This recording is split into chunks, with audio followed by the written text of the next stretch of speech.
trade with China isn't our top economic challenge. Donald Trump should tackle automation.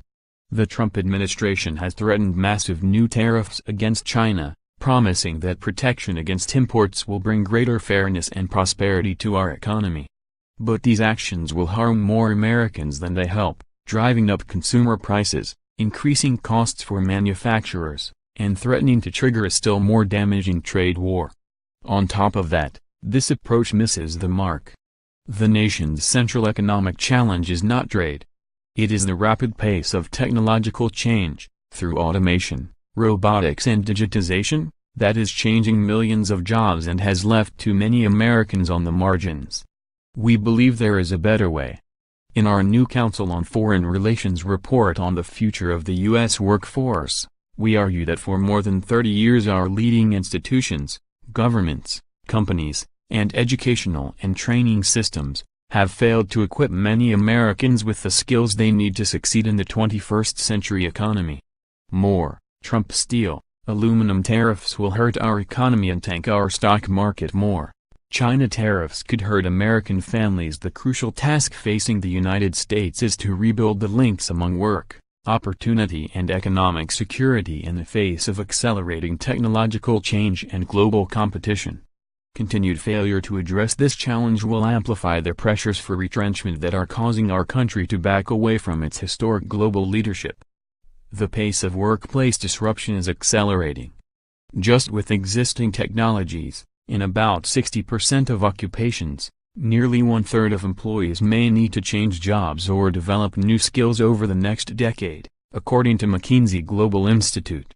We are not facing a jobless future. Indeed, many companies complain of labor shortages.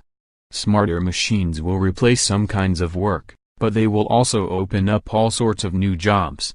There was no such thing as a web developer until the early 1990s. And in 2016, 163,000 Americans did that job at a median annual salary of $66,000.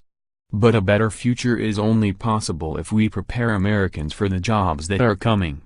Education and training need to be linked more closely to emerging careers, and with the growth of gig and part-time jobs, benefits must match the way we work.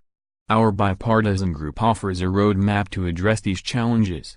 We recommend measures to sustain U.S. technological leadership, boost job creation in struggling regions, streamline occupational licenses and other barriers to mobility, and offer more effective help, based on the best global models, for mid-career workers who lose their jobs. Two pieces are especially important. The first is to make a clearer path from education to better work opportunities, and make lifelong learning a cultural imperative.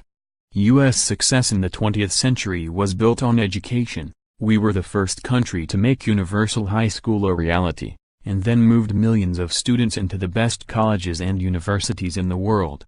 Today, Americans need not just more education, but also learning that's better adapted to the changing nature of the labor market. According to Burning Glass Technologies, for example, the average four-year liberal arts graduate starts at a salary of about $43,000 a year. But if that graduate has social media skills, the starting salary jumps by $3,500, graphic design skills are worth an additional $9,000, and computer programming skills $18,000 more.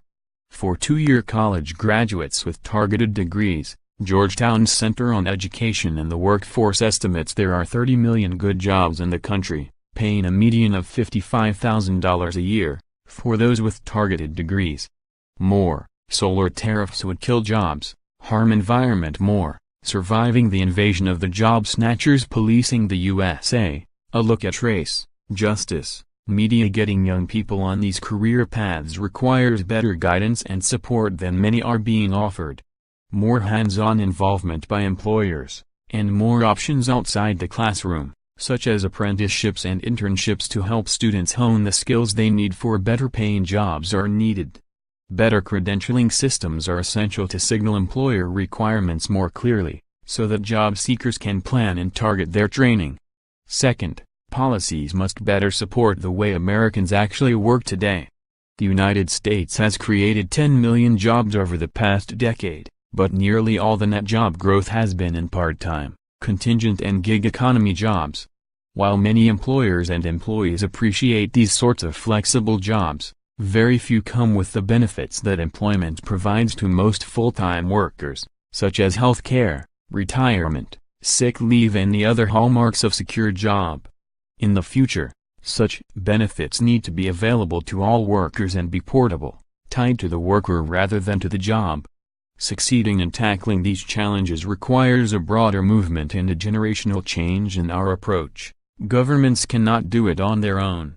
Our report calls for the creation of a national commission on the U.S. workforce to share best practices among states, and recognize and reward companies that are training and preparing their employees for the future.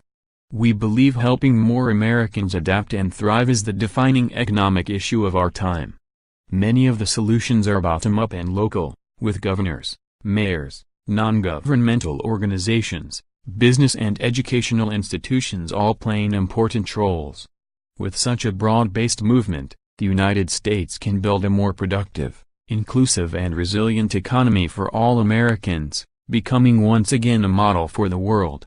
Penny Pritzker, former Secretary of Commerce, and John Engler, former Governor of Michigan, are co-chairs of the Council on Foreign Relations-sponsored Independent Task Force on the Future of the U.S. Workforce.